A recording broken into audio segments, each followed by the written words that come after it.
Okay, first things first. I cannot believe that it's taken me this long to put together one of my favourite trips of the year, but I guess they say better late than never, right? Well, this one will unfortunately be a bit shorter than my usual city style diaries because honestly, I was having way too much fun to remember to even film. But here's what I did get. Now, when people say they want a fun trip away, you usually hear places like New York, Dubai, Santorini. For me, it's Manchester. But before we get into the style side of things, let's talk food. Because one thing about Manchester, she will never let you go hungry. So for lunch, we found this really cute bakery called Pollen. It was only around the corner from our hotel. And they served everything that you would think to find in a bakery. So cheesecakes, cookies, pastries, and hot food. One of my favorite things was the sweet corn puff pastries. They were so good. And I just had that with like a hot chocolate. It was perfect. And so after lunch, the only thing that made sense was obviously to go shopping. So we headed to the Arndale and Selfridges, which I actually prefer much better than the Trafford one. I'm not sure. The Trafford, I feel like the Trafford used to be a vibe and now it's not. I actually prefer in the High Street and the Selfridges by the Arndale. While my sister went for her matcha Kyoto, I had a look around Varley and Self-Portrait. Their dresses are always stunning. And of course, I had to check out the bags. So I had a look at Demilier and Coach. And can I say, I am so here for Coach's comeback. I've been eyeing up some vintage pieces from Coach, but I don't actually think you need a vintage piece when the new ones are so well made. It's just almost isn't necessary.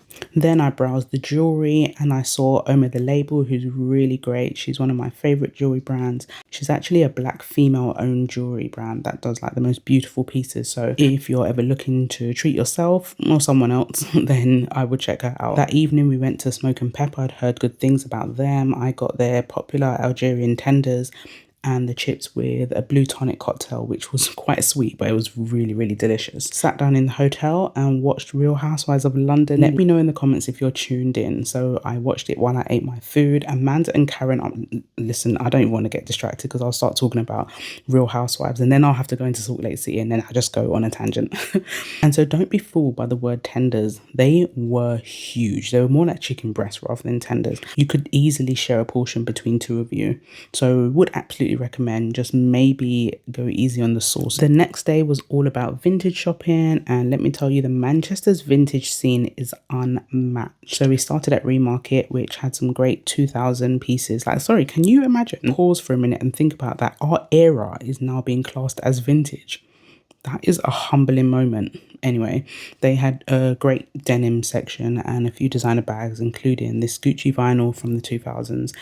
And they had a really nice iconic bamboo handle bag, although it wasn't in the best condition. And I feel like after you've shopped Japan for vintage pieces, the bar is high, but you know, I still found some great finds. Next up was Blue Rinse, amazing denim again, plus they had some really nice leather jackets, usually around like the 45 to 60 pound mark. I was advised to go to Cal, so I was looking forward to going there, and I absolutely loved the setup. As soon as I walked in, it was like this vintage TV setup. It was everything, and to be honest, they had the best pieces overall. Again, lots of vintage Coach. I wish something caught my eye, but I'm not one of these people that will just buy something for the sake of it. I have to fall in love with it, and I just wasn't falling in love with any of it. But it was a great store, really nice pieces. We also stopped by Susie Loves Milo, which is actually a Japanese inspired vintage shop.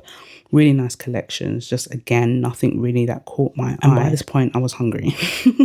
So we tried Gooey, and I'm so glad we did, because even though they're known for their mega French toast, please try the katsu sandos. Oh my god, so good. It was so good I actually took a bite before remembering to film, so apologies for that. So afterwards we went back to the Arndale and the High Street, because their Primark honestly puts London's to shame. I found so many better pieces in there than what I do back home. So we had a browse in there, got some bits. We then grabbed a bubble tea from Ohayo, which is the best bubble tea in Manchester. And so for our final meal, we couldn't skip Happy Seasons, literally 30 seconds away from our hotel. And it's known as one of the best Chinese spots in the city. And the verdict, unreal. No exaggeration at all. That might have been the best Chinese I've ever had in my life. The sweet and sour chicken was perfection. The balance of the flavors was spot on, and the wings were exquisite. Have you ever had exquisite chicken wings? Yeah, no, I didn't think I'd ever had them either. until I went to Happy Seasons. Go and check them out. Again, the portions were huge. We couldn't finish them, but it was the perfect ending to the trip.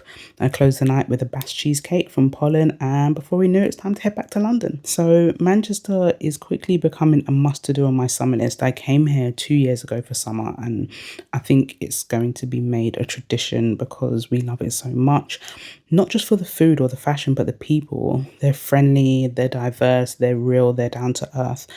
And for me, that's what makes a city break fun. So if you enjoyed the city style entry, don't forget to like, maybe even subscribe, and you'll get to see where I go next.